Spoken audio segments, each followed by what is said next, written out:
Halo anak-anak, selamat pagi. Nah, hari ini adalah kita akan mempelajari pembelajaran materi terakhir PPKN karena besok kita akan ulangan tema 5 ya. Nah, adapun materi pada pembelajaran PPKN hari ini yaitu tentang gotong royong. Nah, anak-anak bisa dilihat di sini ada sebuah gambar ya. Coba diperhatikan. Warga sedang ngapain ini? Sedang bergotong royong membersihkan lingkungan masyarakat. Nah, kalau secara umum apakah pengertian dari gotong royong itu?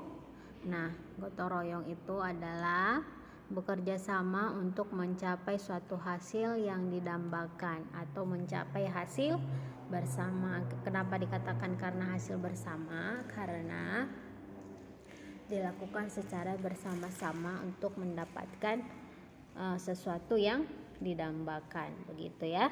Nah, adapun manfaat gotong royong yang dapat kita rasakan secara langsung yaitu yang pertama, pekerjaan akan cepat terselesaikan. Kenapa cepat terselesaikan? Karena gotong royong bukan hanya dilakukan oleh satu atau dua orang, tapi melainkan gotong royong dilakukan lebih dari 2 orang. Jadi jika dilakukan secara sama-sama, pekerjaan akan cepat selesai. Nah, yang kedua, manfaatnya persaudaraan dan kebersamaan sesama warga semakin erat ya. Itu sudah dapat kita rasakan secara langsung. Yang ketiga, dalam hal keamanan, memberikan manfaat keamanan lingkungan semakin terjamin karena semakin sama-sama saling melindungi, begitu ya. Yang keempat, terciptanya ketentraman dan kedamaian.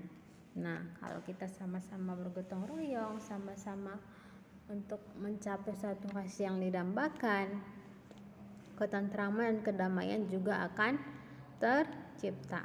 Yang kelima, menumbuhkan rasa tolong menolong. Kenapa manfaatnya menumbuhkan rasa tolong menolong? Coba kita bayangkan pada saat kita sedang bergotong royong ya.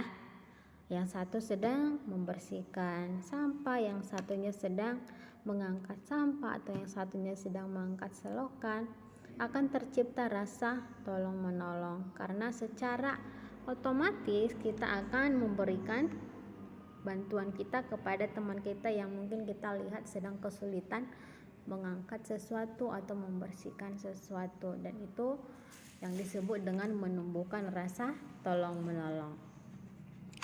Nah, adapun sikap gotong royong yang menimbulkan rasa kekeluargaan yaitu yang pertama, saling menyayangi, yang kedua, mengasihi, yang ketiga, melindungi, dan yang keempat, bertanggung jawab dalam mempertahankan nilai-nilai kebersamaan. Nah, jadi yang keempat ini merupakan sikap gotong royong yang dapat menimbulkan rasa kekeluargaan.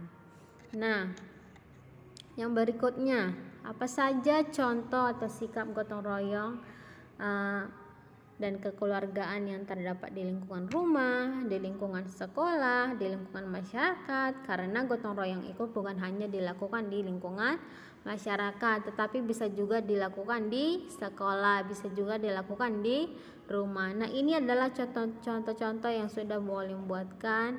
Yang pertama, jika itu di lingkungan rumah, di sini sudah ada 8 Ibu taruh.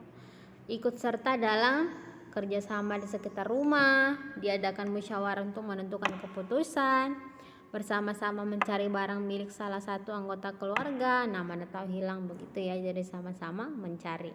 Yang keempat, mengerjakan masing-masing tugas rumah yang telah disepakati.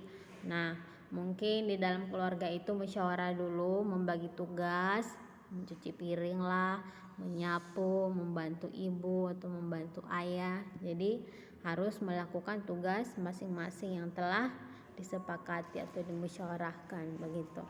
Yang kelima, semua anggota keluarga menjaga kebersihan rumah. Nah, itu merupakan sikap gotong royong juga ya. Bekerja sama, sudah tadi bekerja sama. Membantu ibu memasak di dapur, membantu mengerjakan PR adik dan lain-lain sebagainya. Masih banyak lagi ya bagaimana sikap gotong royong dan kekeluargaan di lingkungan rumah. Nah, yang berikutnya, jika sikap gotong royong di lingkungan sekolah yang bagaimana? Ini ada contohnya juga yang sudah Ibu Olim buatkan. Kerja bakti bersama, mungkin di sekolah diadakan gotong royong dalam membersihkan lingkungan sekolah, membersihkan kelas gitu ya. Jadi kerja bakti bersama-sama melakukan kegiatannya. Yang kedua, melaksanakan tugas piket kelas bersama. Nah, kalau sudah dijadwalkan piketnya dari Senin sampai Jumat, berarti kan ada temannya, bukan hanya satu orang, minimal ada 3 orang petugas piket setiap harinya. Jadi gotong royongnya apa? Sama-sama melaksanakan tugas piket kelas. Yang ketiga, membantu teman yang kesulitan. Mungkin teman kita sedang kesulitan mengerjakan tugas atau kesulitan mengangkat meja atau kesulitan menghapus papan tulis, kita bisa membantunya, dan itu merupakan sikap gotong royong di lingkungan sekolah. Yang keempat, kepala sekolah beserta guru saling membantu untuk melaksanakan tugas dalam pembelajaran. Nah, ini biasanya yang Ibu Olim dan guru-guru yang lain yang telah dilakukan, yang sering sudah dilakukan begitu. Contohnya apa? Nah, seperti yang kemarin kita kan ada acara apa? Ibadat ya. Nah, kita sama-sama melaksanakan acara ibadat tersebut dengan berbagai peran dan yang sudah dibagi tugasnya. Tetapi kita sama-sama melaksanakannya, karena jika hanya satu orang yang melaksanakannya, gotong royong tidak akan tercipta ya. Nah, contoh sikap gotong royong dan kekeluargaan yang terdapat di lingkungan masyarakat, apa sajakah itu? Nah, yang pertama, kerja bakti membersihkan lingkungan sekitar ya. Mungkin di perumahan kita ada diadakan kerja bakti atau gotong royong, kita dapat mengikutinya gitu ya. Yang kedua, saling membantu membenarkan rumah warga yang hancur terkena musibah. Kita memberikan pertolongan berupa tenaga untuk dapat membantu warga tersebut gitu ya. Yang ketiga, saling membantu membersihkan got atau selokan yang tersumbat. Gotong royong membangun fasilitas lingkungan seperti jembatan. Nah, ini merupakan semua sikap gotong royong dan kekeluargaan yang berada di lingkungan masyarakat. Karena seperti yang Ibu Olim katakan, bahwa gotong royong itu bukan hanya dilakukan di sekolah, tetapi gotong royong juga dapat dilakukan di lingkungan rumah, di lingkungan masyarakat, gitu ya. Nah, anak-anak, berhubung hari ini ada hanya materi terakhir PPKN, yaitu tentang gotong royong, dan besok sudah ulangan. Nah, jadi diharapkan anak-anak dapat mempelajari materi-materi di tema 5 yang sudah pernah Ibu Olim share, yaitu tentang Sumpah Pemuda, proklamasi, dan gotong royong. Ada 3 topik ya. Contohnya kalau Sumpah Pemuda kan ada tanggalnya, itu tanggal berapa Sumpah Pemuda, terus siapa tokoh-tokohnya. Begitu juga dengan proklamasi kemerdekaan Republik Indonesia. Nah, jadi ada 3 topik yang harus dipelajari. Nah, untuk hari ini PPKN tidak ada tugas ngapa-ngapain, tapi cukup mempelajari 3 materi itu saja.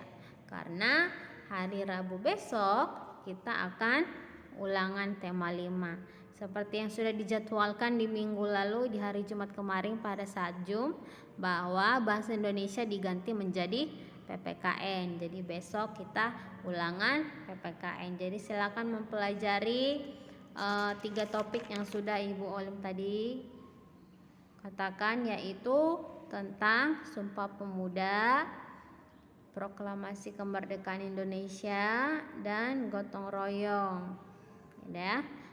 catatan-catatan yang sudah Ibu Olim berikan silakan dipelajari ya. Jadi Ibu nggak usah kasih tugas hari ini, cukup kamu pelajari aja ya.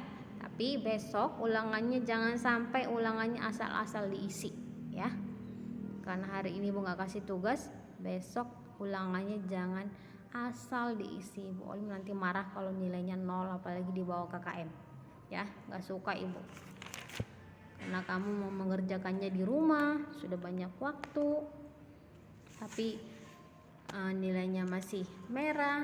Nah itu Ibu nggak suka, asal jawab Ibu nggak suka ya. Padahal di hari ini sudah dikasih